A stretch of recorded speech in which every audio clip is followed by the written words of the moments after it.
So you may have noticed a lack of videos on my channel recently. That's because I've been quite busy with something just behind me over here. I've been building a pond with the help of some friends and family, and today I'm going to show it to you. So this is what that section of the garden looked like in December 2025 before we moved in, and this is what it looks like now. So I want to just tell you a bit about how we built this pond. So the project didn't actually start with the pond at all. We started by digging what has become, I suppose, the wildflower ditch. We've got a bit of a surface water problem. When rain comes off the roof, it flows onto a concrete pad which holds a lot of water. So the plan is to divert some of that water into water butts and some of it into this ditch, which should hopefully act to soak it up. So far the ditch has been dug all the way down to the pond, although it is a separate system from the pond. It took quite a lot of digging and produced quite a lot of soil, but it's really been amazing to see how this exposed subsoil has provided such a great place for all the various wildflower seeds that we've sown into there to start growing. As well as a few sort of slightly more water-loving species like some sedges, which we've planted in there. I wanted it to look quite naturalistic, like a stream, once it started going down towards the pond. And I think that we're achieving that, although there's probably still going to be quite a lot of terraforming to be done of this section, but that's something for another time.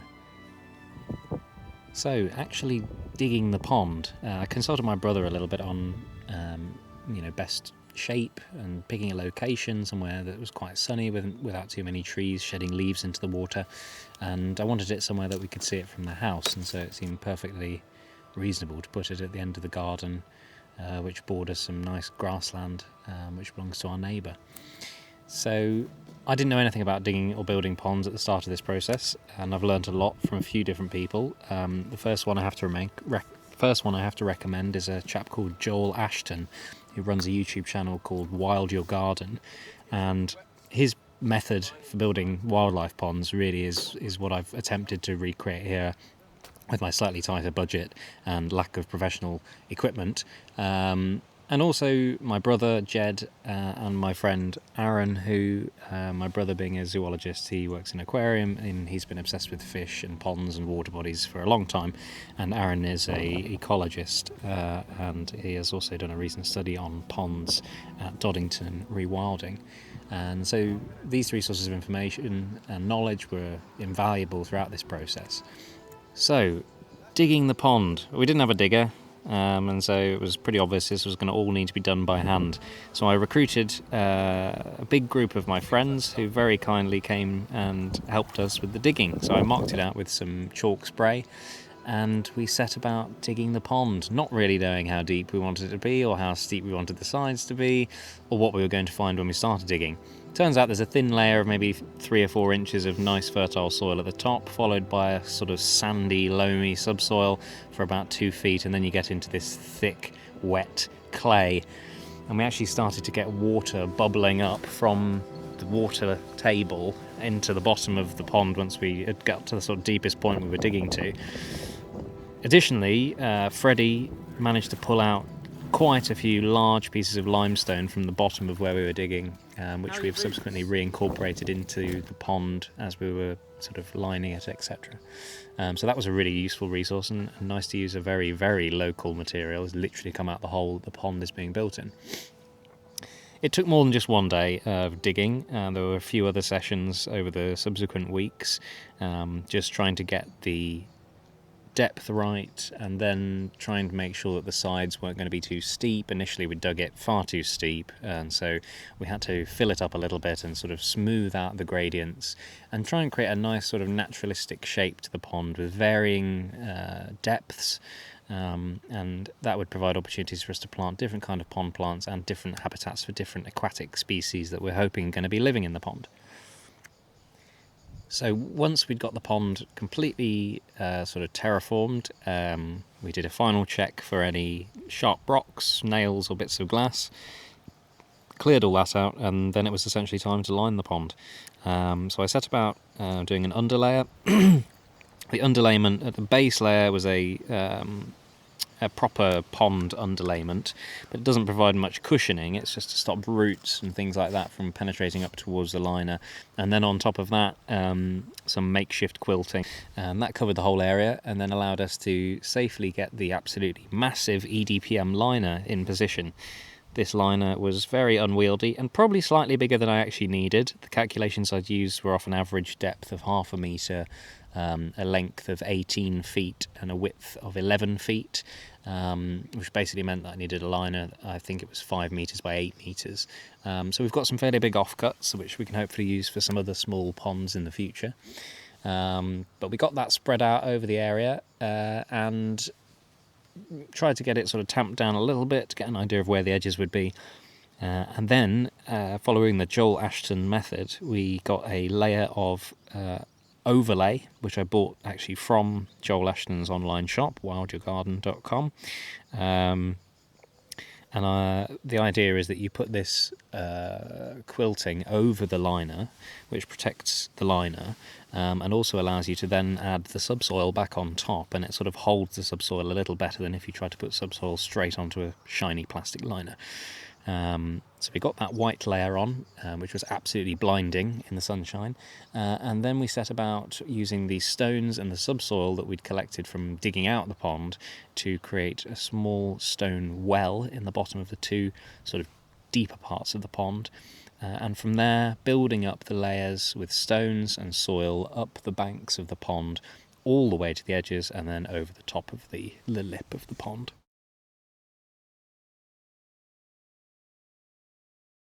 Once that was sorted, it became time to fill up the pond. We took the opportunity while it was still dry to stick a couple of the bigger water lilies that wanted to be a little bit deeper in position while there was still no water in there. And then we turned the tap on and you can see the water level filling up here. Now, tap water is not the ideal thing to fill your pond up with at all. It contains lots of nitrates and phosphates, which are basically food for algae. And it also contains chlorine, which is not good for wildlife. Ideally, you want to use rainwater, or if you can, allow the water that's come out of the tap to stand for at least sort of 24 to 48 hours to allow some of that chlorine to dissipate from the water. But we did not have the facility to store this much water to do that. So it was a necessary evil that we needed to fill up the pond basically straight away. And then the exciting part, the planting. So lots of different plants have gone into this pond. As I mentioned, we've got some water lilies. So I'm not exactly sure of the species, but there's a yellow water lily, which I believe is a native one. There is a pink water lily and a white water lily. We've put in some other plants that sort of sit at a slightly deeper level. So there's some mare's tail in there. There's some hornwort, which is an oxygenator. We've got some frogbit in the pond, which is like a small water lily. We've got some water soldiers, which are floating plants, and water lettuce, which is another type of floating plant. The idea with the floating plants is to create a bit of shade to reduce the amount of sunlight that's getting to the pond, to keep the pond a bit cooler, which reduces algae and keeps the oxygen levels higher. Around the edges we've introduced some plants such as the beautiful purple loosestrife. There's some water mint around the edges. We've got some bird's foot trefoil, which seems to be doing really well. Some marsh marigolds, and we sowed a sort of waterside wildflower and grasses mix around all native, around the edges of the sort of dirt layer on the pond, to try and get that to start growing. To give a bit of cover to that soil. The issue with all that exposed soil at the minute is it's wicking water out of the pond and evaporating. Unfortunately, the weeks following the completion of the pond have been absolutely scorching, and we've had a massive heat wave, well, 2 heat waves in fact, which has been problematic for algae, for evaporation, but we're getting on top of things. We did have a bit of an algae bloom just after filling the pond, which I was expecting. That has subsided, thankfully, and we've managed to avoid any sort of major blanket weed problems. It was mostly green water. Around the sort of bog part of the pond, so where the pond meets the stream, we've tried to create a sort of bog, and there's 2 sections to that. There's a shallow water-filled section which is continuous with the main pond, which is separated from the main pond by a sort of woody dam. The idea is that will act as a kind of bog for some sort of marshy plants to grow in, and may have a sort of ephemeral nature to it. In the very hot months of the summer, the water level might get low enough for it to become a bit drier there. The liner then rises up to the level of the outside of the pond, but then because of the excess we had, it dips down again into another little hollow, which we've filled with soil, so that's a proper bog area, and then it rises up again and then peters out into the ditch. Reason being that we wanted to keep the ditch and the pond as separate systems. I didn't want loads and loads of soily water in the sort of rainstorms in the winter flooding into the pond. So what will happen if there is, an absolutely torrential downpour is we might get a little bit of water that pools at the bottom of the ditch, and then will flow over into the soil-filled bog, which should absorb most of it. And then if that doesn't work and there's still excess water, it will then eventually flow over into the wet bog. But the idea is to try and keep them as two separate systems, but with the appearance that they are a kind of cohesive watercourse, as it were. We've added in loads of stones and pebbles, lots of limestone and some lovely pebbles. So the pond is looking great, and we've seen so much wildlife here. My favourite thing we've seen so far is a pair of broad-bodied chasers. These are dragonflies. There's a big blue male one, and there's a beautiful golden female, and I've seen them flying around the pond, mating, and I've seen the female laying her eggs in the pond. And we've actually seen some dragonfly nymphs in the water already, so that's wonderful to see. And he's been using the dragonfly perches that I purposefully set up for him, so I was very pleased about that. We've seen water beetles, we've got lots of mosquito larvae at the minute, but we've also got lots of swallows and bats around here, so hopefully they'll keep them under control. We've had a hedgehog coming down to drink at the pond, which we spotted on the wildlife camera, which is really nice to see. I'll probably do a video at some point documenting just all the different species that I've been able to see down there. But it's just been such a pleasure to come and sit by the pond and enjoy all of that stuff. So I hope you've enjoyed learning a little bit about how I made our pond. If you want to learn more about ponds and wildflowers in particular, I recommend you check out Joel Ashton's YouTube channel, Wild Your Garden. And take a look at his website as well, wildyourgarden.com, because there's some great stuff on there if you need to get started. Anyway, until the next time, hopefully it won't be quite as long.